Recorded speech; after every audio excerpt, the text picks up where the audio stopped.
Welcome to the Leader Impact Podcast. We are a community of leaders with a network in over 350 cities around the world, dedicated to optimizing our personal, professional, and spiritual lives to have impact. This show is where we have a chance to listen and engage with leaders who are living this out. We love talking with leaders, so if you have any questions, comments, or suggestions to make this show even better, please let us know. The best way to stay connected in Canada is through our newsletter at leaderimpact.ca or on social at LeaderImpact. If you're listening from outside of Canada, check out our website at leaderimpact.com. I'm your host, Lisa Peters, and our guest today is Jared LaCoste. Jared is a missionary local to Regina, Saskatchewan. He serves with Athletes in Action and is entering his 9th year as chaplain with the Saskatchewan Roughriders and his 3rd season with the Regina Pats. Jared has a passion to help athletes engage with their faith while pursuing their respective sports at the highest level. Growing up in Estevan, Saskatchewan, Jared and his wife, Courtney, have since made Regina home in 2011, along with their 3 children, Brody, Boston, and Owen. Welcome to the show, Jared. Thank you very much for having me, Lisa. Oh, you're welcome. So your children, Brody, Boston, and Owen, were they named after any athletes? Just asking. No, they weren't, but I am a Boston Bruin fan at heart, so there may be a connection there with my one son. You got 1 out of the 3. Good for you. Well, it is very nice to finally meet you in person. Well, actually, just online. But thanks for joining us today. It is great to meet you. I appreciate that. So we usually start off the podcast. We want to hear more about you and sort of how you got to where you are today. And mostly, we want to hear about those pivotal moments that were, along your journey, pivotal moments happen. So we'd love to hear more. Yeah, I guess to start off, I'd probably say that this was never something I was looking for. That's not something growing up that I even thought was a possibility or, something to pursue. But I grew up in a very typical Southern Saskatchewan household where I think sport was kind of at the forefront of my life and my brother and my sister's lives. And so our family was either found at the rink or at the gym or somewhere doing some sort of sport. And so sport has always kind of been the undercurrent of our family and my own life. And I think like any young athlete, your goal is to pursue it until you couldn't anymore. And so I was no different in that regard, and actually had the chance to go, and I did my studying at Briarcrest College out in Cairnport.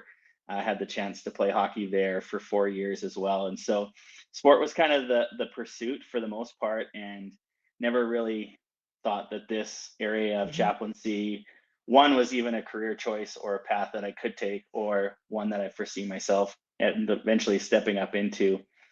And along the way, it just kind of, I think for me, fell into my lap in some regards. When my wife and I moved to Regina, I was working in a group home with developmentally challenged young adults, and I loved it. I thought this was the direction for me. And for me, there was just this reality of like meeting the basic needs of people is something that I've always really gravitated towards. And so to have an opportunity to be a part of people's lives where they need you and they need your support in order to just do day-to-day things was something that I ended up doing for 5 or 6 years, and it was something that I thought I could really do for a long time. And in the process of that, the chaplain who was with the team, with the Riders at the time, was a family friend of ours, and he just reached out and said, "Hey, I've got this one player, have not been able to make any relationship or connection with him. He just got married. You just got married. You're both kind of in that same stage of life. Would you take him out for coffee?" And I always joke that that's the easiest way for me to say yes to something, is to attach coffee to it. And so we just started building relationship and friendship. And it wasn't necessarily for me like doing ministry or it was mutually beneficial, I think, for myself. Just moving to Regina, not having a ton of relationships of my own, having the chance to just build relationship was for me kind of the end goal. And that's what it was. His name was Kerry. We became really close friends, and that's how I saw it, was just a friendship. And the following year he moved on, like in most CFL people don't stay very long. They're kind of in and out and gone to the next team or done. And so he moved on, and he phoned me one day and he said, Jared, I think you need to do this. And I was like, do what? And he's like, I think you need to pursue this. And at that point, like I said, I still didn't think it was something that could be pursued because I didn't feel like I was doing anything other than just building friendship and relationship with someone.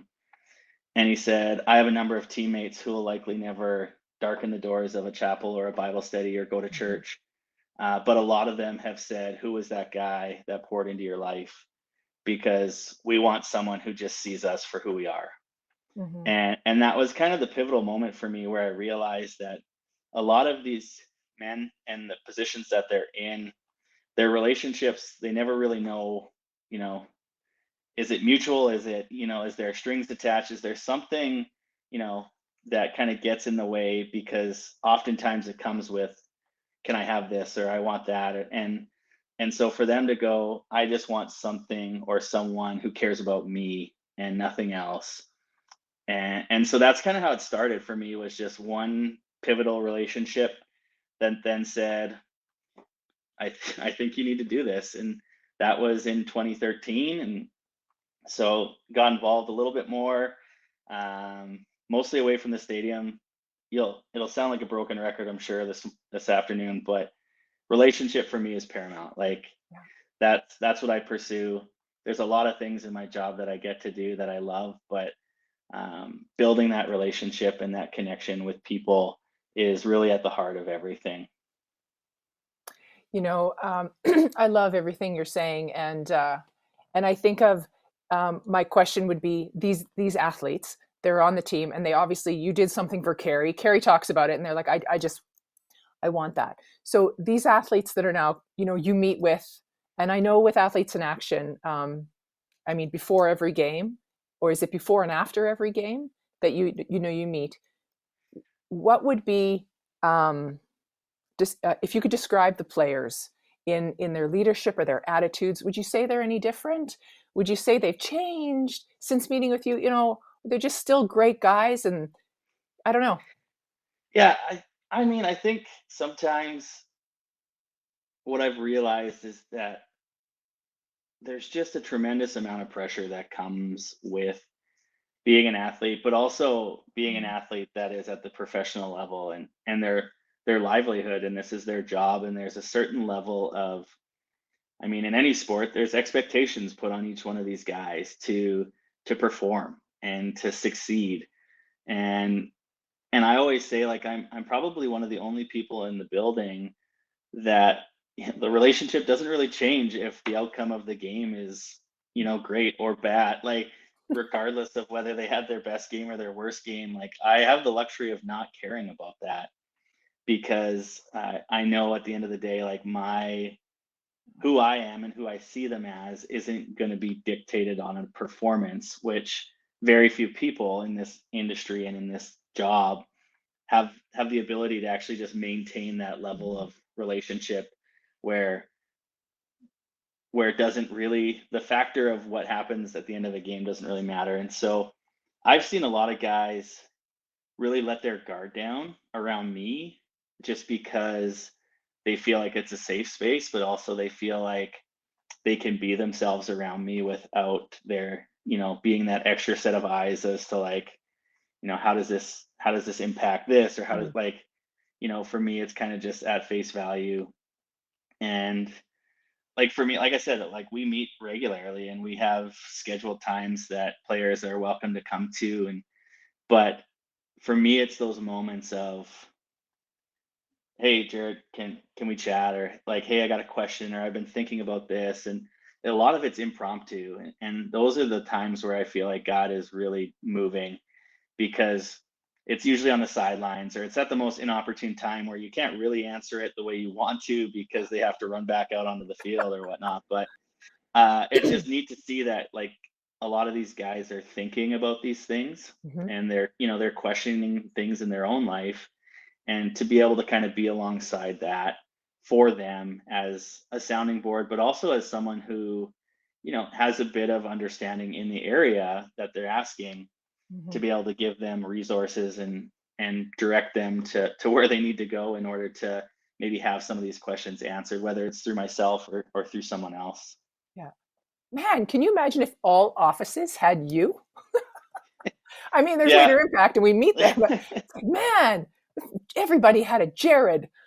No, that's sometimes So I think I'm like, oh, that's, but that I think there are people in every situation that could be that. And I don't think it needs to be yes, that designated title. And right. so I get people all the time who are like, oh, you need to come and tell so and so about this. And I'm like, that's not my job. That's, God actually placed you there in order for you to be that in this. But, and so, people always be like, oh, you need to, I'll just let you tell them. And I go, no, I've got an area of my own that, God has entrusted me with. But I do think that having people in those roles, whether it's officially or unofficially, um, people want to know that people care. And I think that sometimes life can get moving so quickly, or it can be so focused in one thing that you lose the opportunity to have the engagement in that other area as well. Yeah. Oh, Jared, that's a great answer. I sort of convoluted a question there, and then I asked another question. But what I don't know, and my inquiring mind wants to know, I know that at the end of a game, you meet in the midfield and you pray, you thank God for the game you had. Yeah. Do you guys do you meet with them prior to the game? Yeah. It's So both. I can just run through. So Okay. midweek, we would have a Bible study in the facility for players who want to come. And so everything that we do is voluntary, but we have a lot of guys who, faith is a big part of their life. And so we have a scheduled meeting time during the week. And then on game day, it usually three different elements. So one thing that's unique to our organization is that, say this weekend a team comes into town, their chaplain doesn't travel with them, so I would also be responsible for doing a pregame chapel service for the away team at their hotel. So that's kind of how our game day would start. And then I get to the field or get to the stadium and usually have one or two guys that I meet with one-on-one on game days, because their athletes have a very condensed schedule and some of them are very specific about when things need to be done and how they need to be done. And so I would meet one on one with a handful of players, kind of on their side, on their terms, and on their timeline. And then 2 hours before kickoff, we would do our Rough Rider Chapel in the facility. And like I said, we get a number of players who, that's kind of that last moment of like, okay, like take a breath, have that moment for themselves and for them as a group. And then the flip is kind of switched, or switch is kind of flipped, and then we end up going kind of into that mode of like preparation and everything else. And then right before we go out on the field, before the guys run out of the tunnel, we'd actually just gather together and pray.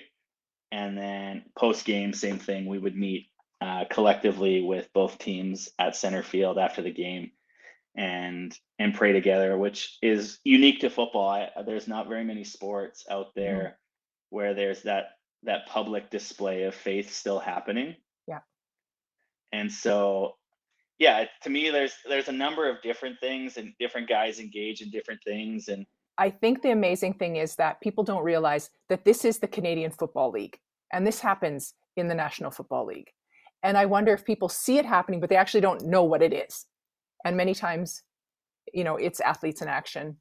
It's, would you say that's right? yeah, so in Canada, like Athletes in Action has a chaplain on every CFL team that is under our organization's leadership.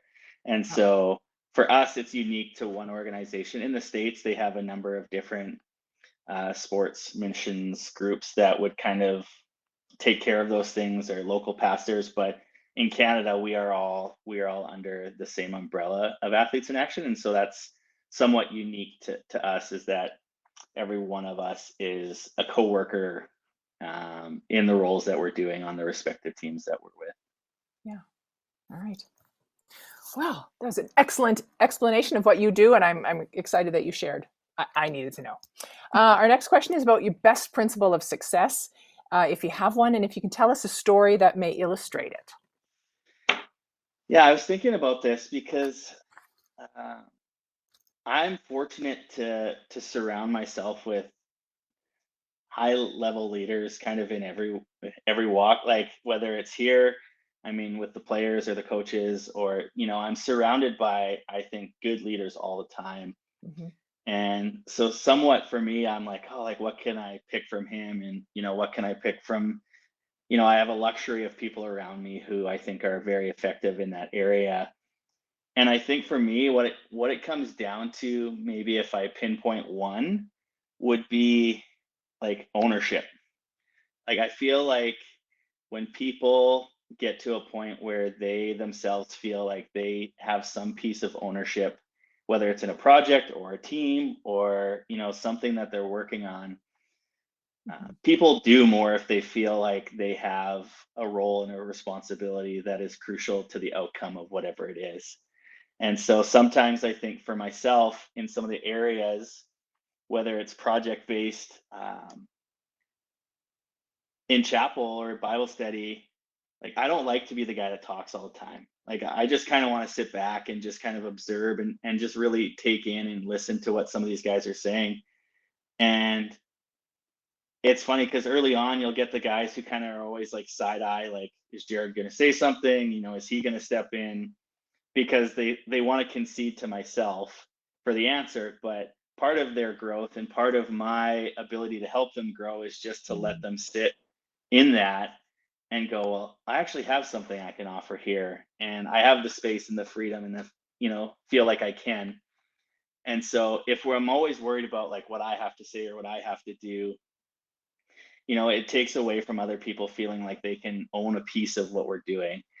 And so it's usually those moments for me. Like a couple of weeks ago, we had a player who just like, I said, honestly, I could have left and Bible study would have just ran as it did, which is great because I think ideally at the end of the day, I don't want it to be about me. Mm-hmm. And so for these guys to feel like they have some ownership in the room where they can bring topics up, or they can, bring their concerns or whatever it is that they're reading or listening to and go, hey, what do you think about this? And they kind of drive the conversation, and I just kind of put the parameters up and try and keep it kind of within the lines. And if I feel like I need to step in or share something, then I will. But for me, I Mm-hmm. look at that and I go like, you get more out of it when more people feel like they're a part of it. Yeah. And so there's this empowerment where they go, oh, like, my voice does matter or my opinion does matter. And for me to be able to afford space in what I'm doing for those people to kind of get to that point is usually for me a key level of success in going like, okay, I'm doing my job because it's not just me. And the more we have in that position or in that place where they feel like they have a voice, then I feel like the outcome, it takes care of itself in some regard, Mm-hmm. because I tend not to focus on the outcome, which is one thing I've learned from being involved in professional sports, is that if you're always worried about the outcome, Mm-hmm. every weekend somebody's going to be disappointed because someone has to win and someone has to lose. And so to get beyond that and just go like, what process needs to happen in order for us to be prepared for whatever outcome does, inevitably show up. And so I would say ownership is a big key for me in identifying, are things successful, whether it's in a project or some of the things that I'm doing on a day to day. Oh, Jared, that's a great answer. Thank you for sharing. Uh, in this podcast, we talk a lot. Well, we do talk about our failures and mistakes because I think we all know we probably learn more from those than our own successes. So I'm wondering if you would be willing to share a failure or a mistake and what you learned from it. Yeah, I mean, in some regards, I feel like I've been fairly fortunate because, as I said before, I've been surrounded by really good leaders, which has kind of created a bit of a buffer for me in the journey of becoming a leader, where thankfully I haven't had to make some of the mistakes that maybe I would have had I not had people kind of steering and guiding me. But I do remember uh, one situation. It was kind of that first big decision that I had to make as a leader. And I was really strong in my conviction about the decision that needed to be made. And so I just made it. And afterwards, I still to this day stand by it. And I think it was the right choice. But what I Mhm. realized was that it kind of comes back to my previous answer, that some of the people that were impacted by that decision didn't feel like they had any voice or, Mhm. any position to say anything when it came to me kind of just saying like, this is the decision that needed to be made and I'm making it. And realized after that, like, I didn't really lend myself to hear from anyone else Mhm. because of how maybe stubborn or strong I was in my conviction as to what decision had to happen. And it was that moment for me that I realized that leadership isn't necessarily about, hey, this is how I lead, everyone else needs to kind of fall underneath that. I come to this understanding fairly quickly that different people need different things from their leaders. And so, a friend of ours, he always says, like, you need to be treated fairly, not equally, because sometimes, if we're treating everyone equally, someone's not actually being respected in that process. And so I've kind of realized, like, oh, this person in this situation, he didn't need to necessarily have a say in the outcome, but he just wanted to be heard. And he wanted to feel like he was a part of the discussion before the decision was made. And other people go, Jared, I just make the decision, Mhm. I'll kind of deal with, and so instead of me going, hey, this is what I need you guys to do, it was more of this moment of like, how do I bring people in an effort of collaboration and hearing them and seeing them and they feel that they're valued, even though I might not make the decision, that they wanted me to make. At least they feel like there was a respect there, that they were asked or that they were given an opportunity to share. And it's really started to form my leadership now because my one son is he was diagnosed on the autism spectrum, and so I now look at it through this lens and I go, I would never treat my son the same way as I treat my other two kids because he has very specific and different needs from Mhm. me than the other ones. And so if I just parented all three of my kids the exact same way, then one of or all of those kids are not actually being treated with like the dignity and the respect that they deserve because I'm just trying to do everything the same. And so I learned that through my own family dynamic, but then bringing it back into the business or workplace where I go, oh, I actually can't treat you the same because you have different needs and you have different desires or different wants, and as a leader, I need to be able to pull those things out of you or Mhm. empower you to use them without feeling like as the leader you're taking the power away from them by just saying this is what's happening and this is what's going on and it doesn't matter what you have to say. And so I don't feel like I was that authoritative leader, but I just there was some changes that I thought needed to be made and I made them. And then backtracking, I go, oh, I have to work with these people still, Right. and they have a little less respect for me because I didn't show them Mm. the respect before jumping into that. So that was a tough one for me. I learned a lot from it. One of the dynamics that I'm always kind of working through is I'm the young leader, I guess is kind of the not a moniker that was put on me, but a lot of the people that I work around and work with um, are older than me, and so there's constantly that, Mm.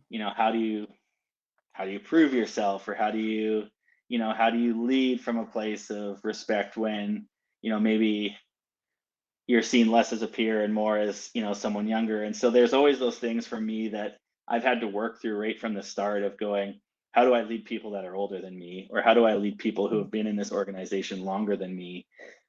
And so for me, like I said, it was one of those moments where I can think back to specifically and go, oh, had I went back and done it again, I probably would have done it different. I think the outcome would have stayed the same, but the process in which I got to that outcome would look very different. Yeah. I appreciate the integration of the professional life and the personal life. You know how you brought the story home and you took it to work. It all applies. People want to be heard. People want to share. At Leader Impact, of course, we want to grow personally, professionally, and spiritually. and for increasing impact. I love that story. Would you be willing to share an example of how how the spiritual makes a practical difference in your life as a leader? Well, I suppose I'm fortunate because, leading people in the faith community or in the faith world is my main responsibility. And so, but how it impacts me personally is, uh, I think early on, I was like that. I'm just thinking like my kids, we used to have those plates that had like the dividers everywhere, so like none of their food touched. And when I first started, I approached my life that way. Like I was like, hey, I've got my personal life over here, and I've got my professional Oh, life over here, and I've got everything else kind of, and I didn't allow any of it to bleed over. It was very, compartmentalized, and like this is who I am here, and this is who I am yeah. here, and that's how I approached things for a long time because I was like, no, I need to protect my time with my family and I need to protect my time with my wife. And, when I'm at work, I want to be at work and I want to be fully present there. And so I convinced myself that that was the appropriate way to go. And then for myself, I'm like, oh, well, my own spiritual life is important. So then I kind of had this little like, this is just for me. And a couple years ago, I just kind of got to a point where I was like, man, like this is hard. Like trying to just kind of keep all this separate or keep this kind of going is not working. And this idea of like work-life balance is not something I necessarily think is attainable because I came to the conclusion that every day, like I had to sacrifice something in one of those areas in order to do something else. Hmm. And I was like, oh, like if I'm here doing this, then I'm not at home with my family. Or if I'm focusing fully on me, then I don't have the capacity to focus on anyone else. And it got really exhausting trying to just go through life being like, oh, I could have been doing this or I could have been doing that. Or if I'm doing this, then I'm not doing that. And I started to really look at my day and go like, what did I accomplish? And it wasn't until I really felt like God was like, Jared, some of the greatest gifts that I've given you aren't being used because you're so worried about like separation or keeping things apart. And then I came to the realization that one of the greatest gifts I have in ministry is for the people that I work with to actually see what a godly husband looks like or a godly father looks like. And so me keeping my kids away from, this side of things was actually, doing a disservice to them over here because guys would be like, oh, Jared, I don't understand what you mean by this, or I don't. And it's like, oh, well, if you could only, I remember thinking like, if you could only see me at home, you would see some of these things kind of play out in a day to day. And then I was like, I'm preventing them from seeing these things actually being lived out because I was so careful with, protecting those areas and those spaces. And so one of the greatest gifts I have is the ability for my wife and my kids to be a part of what I'm doing.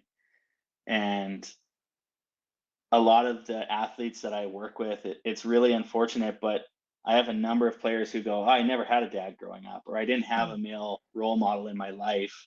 And so when you're talking about all these things, I actually don't have a framework in which I can go to and actually see how that looks or what that feels like.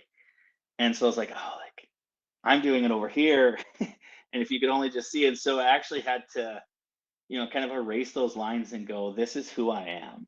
And these are all a part of it. And each one actually can serve the other if I do it properly. Hmm. And when I started to allow players kind of to see who I was, kind of at the core of who I am, our relationships actually grew exponentially because they're like, oh, Jared's just like me. He has the same struggles that I have, and he's got the same tensions that are happening in life to me that he's in part of that as well.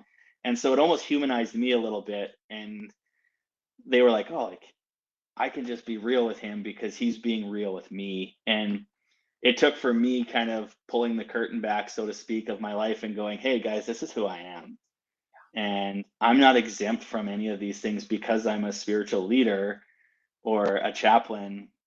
I just, I have a hope and I have a blueprint in the Bible that hopefully allows me to try and handle some of these things a little bit differently or a little bit more healthy, because I'm not just doing it for myself. I'm trying to become this leader in my own life, and allowing people to be a part of that has been neat. Because like I have a player, he like showed up at my house one day and he's just like, we invited him for supper and he didn't leave really.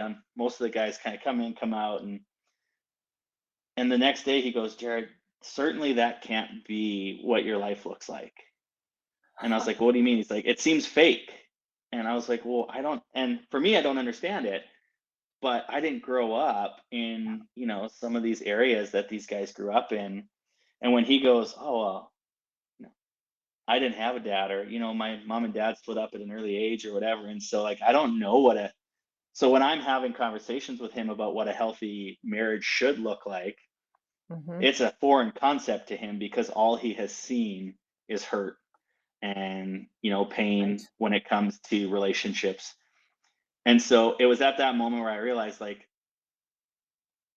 my wife and my kids and how I am with them is actually one of the greatest resources that God has given me to show what God's love looks like, kind of lived out practically on a day to day.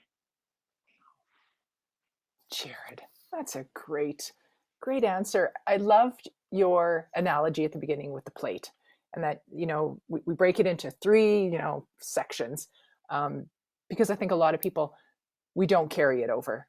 And unfortunately, talking about it at work is a no-go. And not everybody who, if you work in a federal government office or private enterprise, you can't talk about it. You've actually been told. So it is very difficult. And but I know that we interviewed Britt Dort. So you are with the Canadian Football League, and you're on the I was going to say court because I know my sports. You're on the field, and Britt Dort's with TSN, and you actually didn't know that she was a Christian until you saw our podcast. Yeah, it was actually, I watched it game day. I had Yeah. some time on my hands, and um, I think it was 2 episodes ago, you had Dave Clausen on, who Mm-hmm. is, someone that has mentored me in my relationship to kind of becoming a leader. He's one of those key guys for me that has really given me space, but also really pushed me in that area. And so I just finished listening to his because I wanted to listen to it, and then the new one was uploaded, and I was sitting in my office. I thought, like, she's 200 yards away from me right now, and I had no idea that, And so that bridging of it is neat, because now, like I said, just seeing her on the sidelines and understanding her story a little bit Mm-hmm. more, and just knowing that, like, faith is, because a lot of times people just think, oh, you're here for the players. Like, Jared, Mm-hmm. your job is just to, be there for the players. But I don't limit myself to that. Like, if I have the ability to build relationship with someone and encourage them in their faith, whether it's, somebody, that's on the reffing crew, or somebody who's, with TSN, or it's the ball boy, or like if the security guard, like I have relationships with a number of these people because I just actually have the time to stop and, Oh, ask a simple question as to, yeah. like, how is your day going? The person sitting in the elevator all week, like, it's just like, they just sit there and they do their job, and there's not a lot of connection. And so to take that moment and actually, like I said, bring that dignity piece in, or kind Yeah. of that community piece in, and going, like, if I can make somebody's, day by just stopping and connecting and asking, I feel like that's within my role, and it's not just subject to kind of the players that are on this Right. field, or even the coaching staff as well. Yeah. Good. Good. Thank you. We're on to our final two questions. So at Leader Impact, we're dedicated to leaders having a lasting impact. So as you continue to move through your own journey, sounds fantastic. Have you considered what you want your faith legacy to be when you leave this world? Yes, I mean, the easy answer would be, like, I hope people don't see me. Like, I just think there's this idea of, if at the end of it, if all I gave was myself, then I probably, missed the mark a little bit. And so that's kind of like the instinct for me, is to go to that point of, like, well, hopefully they experience something beyond just myself. And maybe that's me having the chance to describe why I am the way that I am, or the hope that I have because of Jesus, or what, like, but I hope that people just go, oh, like, I like Jared. Because it's like, I'm like, well, if I'm just giving out of myself, or if I'm just giving from my own energy or effort, then I haven't given a whole lot. And so that would be my first answer, would be something to deflect away from myself. I've realized that I'm not the leader that needs to be at the front of the room, or the leader that needs to necessarily be, kind of at the forefront of everything, and not the one that's, as vocal as some other leaders are. And I think there's roles and responsibilities for all of those places. Mhm.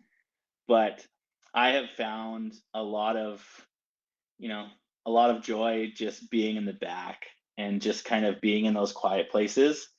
And so, to me, I think, and I was talking with my wife earlier today, because I was kind of thinking through some of these questions, and she's usually a pretty good sounding board of what life looks like, kind of even from her perspective. And I think I could sum it up in 3 words: is he was there.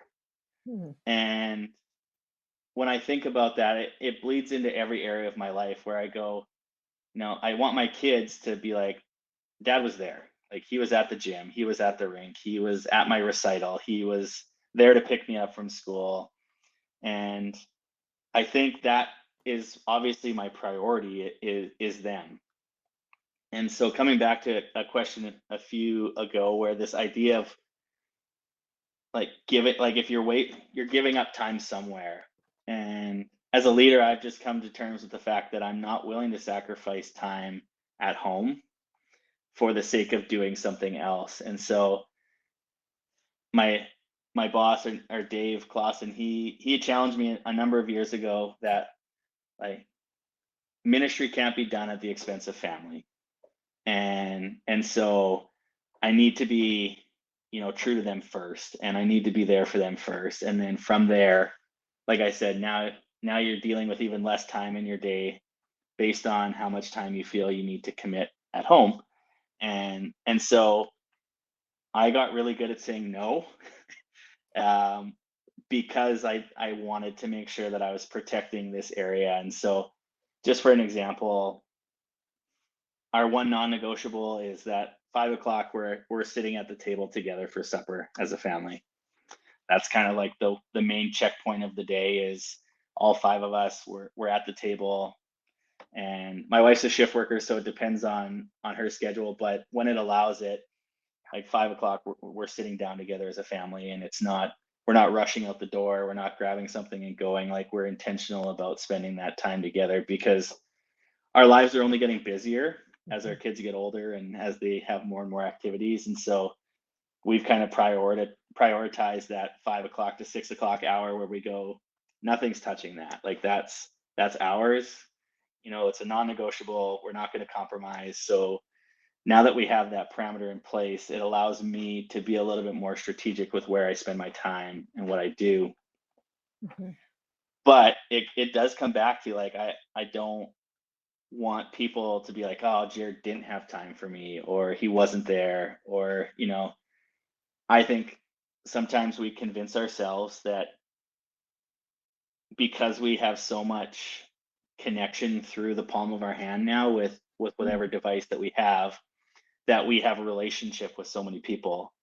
But I don't think that any of that is a substitute for just showing up and being present, and just being, in relationship with someone shoulder to shoulder.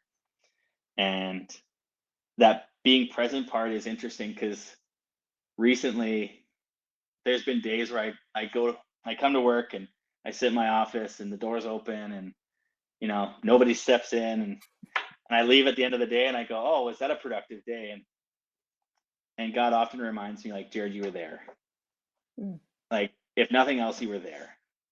And we can't quantify what's going on with people, when, you know if I wasn't there, then there was no opportunity. And so, at least being there provides people the opportunity to come, or to show up, or to ask, or to be a part of something, if you are there. And so, I think that, to me, would be like, if I had to say, like, someone stood up at the end and was like, oh, like, I could say a lot of things, but the main one is that Jared showed up, like he was there. And because I think ministry and presence is important. And the more people feel like you're there, the more trust is established. And once trust is established, then I do feel like some of those other key markers of like, oh, like, are you effective in your job or in your ministry? How many people are you meeting with, praying with? How many people are you sharing the gospel with? Those things, those come along with time, but those can't happen if you don't show up first. Sometimes we think of leaders, we think we need really big answers. No, he was there. Just show up. Just, and I loved your comment about not all leaders need to be at the front of the room. Sometimes we're at the back of the room and someone just turned around and you were there. You were just there. You just showed up. So great answer, Jared. Thank you. So our last question we love to ask is, what brings you the greatest joy? Oh, I mean, first and foremost, it would be my kids. Like, I just love, like, being a dad. There's so many lessons to be learned. And, I look at my kids and I watch them struggle through things. And then, I watch them, come through. And it's just like, oh, like the other day I had a conversation with my youngest son. He's 6 years old. And I was like, son, you need to be a leader. And he's just like, I'm six. Like, how could I be a leader? And it was just like, and I was like, well, I think every one of us has the ability to be a leader. It's a matter of whether we're being a good one or a bad one. And he's just kind of like, his eyes kind of open up. And I was like, so were you leading people to listen to your, like, so you pull in lessons and have this opportunity just to kind of see things play out with your own kids. Mm-hmm. And then when you see them actually get it, like that, to me, I'm like, oh, it just brings me so much joy to see, like, the teaching that they're receiving or the things that they're learning. I mean, my daughter comes home and they're at the Christian school in Regina, and she comes home with so much excitement, about what she learned. And she's like, God, Dad, did you know that Jesus did this? Or like she comes home with like this like excitement about things that I read regularly. And I'm like, man, when was the last time I was that excited about like learning or reading or seeing, what God does or has done? And so for them, like, I just like a proud dad, you sit back and you just kind of observe and you watch. And I think though, like they themselves, they bring me a lot of joy because, that's a role that I take with, a lot of pride and joy, is just being their dad. And Yeah. my kids, like I always chuckle, I'm not going to be out of a job in 18 years because my son wrote in kindergarten, my career that I want to be when I grow up is the Rough Rider chaplain. So I've kind of got I've got an expiration date on my job, I think, because, my youngest son was like, Dad, I want to do what you do. Yeah. Which to me probably comes back to that reality of like, oh, what does success look like? Or what does, legacy look like? It's like, well, if your kids want to grow up to be like you, hopefully, hopefully that's a marker of something to be, quite proud of. And so then also and it's the same, because in some regards I see a lot of my kids in the men that I work with, and you're trying to be that fatherly figure or brotherly figure or whatever it is. And when you're walking through something challenging with them, and then they come through it, and you just have so much joy and pride in watching people overcome the things that are kind of facing them. And I've seen a lot of people give up, and I've seen a lot of people not want to do the hard thing because of what it might entail. And so to sit back and kind of watch a number of people that I've really come to love and to care for, you know seeing them grow up, and officiating weddings, or dedicating babies. Like, I'm now at that point where I'm like, oh, I finally get to see some of these like really key pivotal moments in some of these guys' lives, and to have the joy of being invited into those things, I take great honor and privilege in when a guy goes, hey, like, would you officiate my wedding? Like, that's one of the most important days of that person's life, and to be invited into that Mm-hmm. just shows that there's that level of respect and trust that you've been trying to earn for years. And those days where you're like, oh, did I do my job? Did I accomplish something? Are kind of all worth it when you have those moments where you just get to share in that with the people that you work with. Yeah. I feel like you have joy every day. I do. You do. I do. That's awesome. Yeah, in a Oh, number of facets. And so yeah. like I said, I am thankful. And Yeah. just even one last thing, I guess something popped up. I've got it on my note here, so I should probably share it because I felt it was important earlier. But um, the one slogan I have kind of in the back of my mind all the time is like, more is caught than taught. And so somebody shared that with me early on, like people are going to observe and learn more from you than anything that you have to teach them. Mm-hmm. And so yeah, that's when I started to really come to terms with the fact that like people are always watching me. They're kind of they want to see like, is this real? Is this not? And so for me to live with, conviction, but also with compassion kind of on a day-to-day basis, I feel like the gospel is at work in my own life, not only for myself, but for others to kind of see like that's what it's supposed to look like. Mm-hmm. And if I never get a chance to actually share that verbally, I would hope that, how I live my life and how people perceive me in my relationships and in my actions and in my speech, that ultimately they would learn from that more so than just me opening my mouth. But Jared, when you open your mouth, greatness comes out. But I get it. Yeah. As I said, this is hard for me because I'm like, I've gotten really, comfortable at the back of the room. And so sometimes people are like, you have something to say. And I'm like, like, Yeah. so yeah, trying to bring that out sometimes for me is, Oh. because my fear is like, once you get to the front, like, are you gonna, are you gonna want to leave? Or, is Yeah. that idea, right, of like what comes with being at the front, then you have a whole nother list of things that you kind of have to open yourself up to as well. So Right. Well, I'm thankful that you decided you were going to talk today and shared us your story, your failures, your principles of success. Jared, it has been a great time spent with you, and thank you for just taking the time today.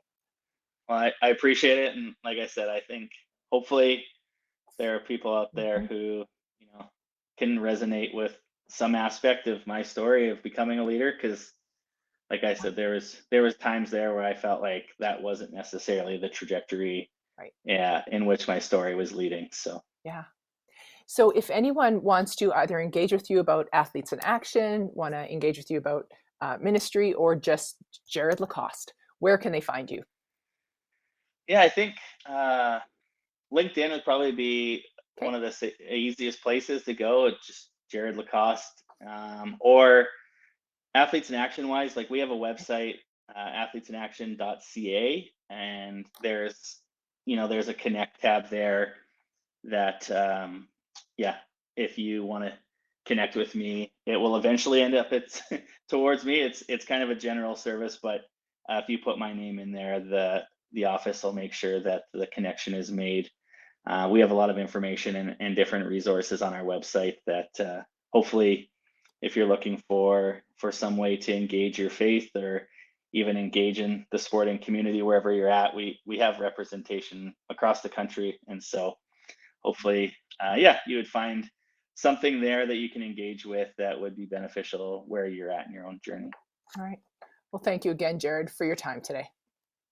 Thank you, Lisa. I appreciate it. All right. Well, this ends our podcast. We hope you've enjoyed our time together.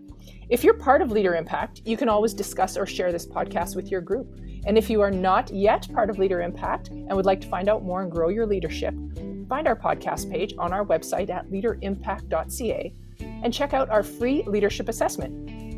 You will also find on our webpage Chapter 1 of Braden Douglas's book, Becoming a Leader of Impact. You can also check out groups available in Canada at leaderimpact.ca, or if you're listening from anywhere else in the world, check out leaderimpact.com or get in touch with us by email, info@leaderimpact.ca, and we will connect you. And if you like this podcast, please leave us a comment, give us a rating or review. This will help other global leaders find our podcast. Thank you for engaging with us, and remember, impact starts with you.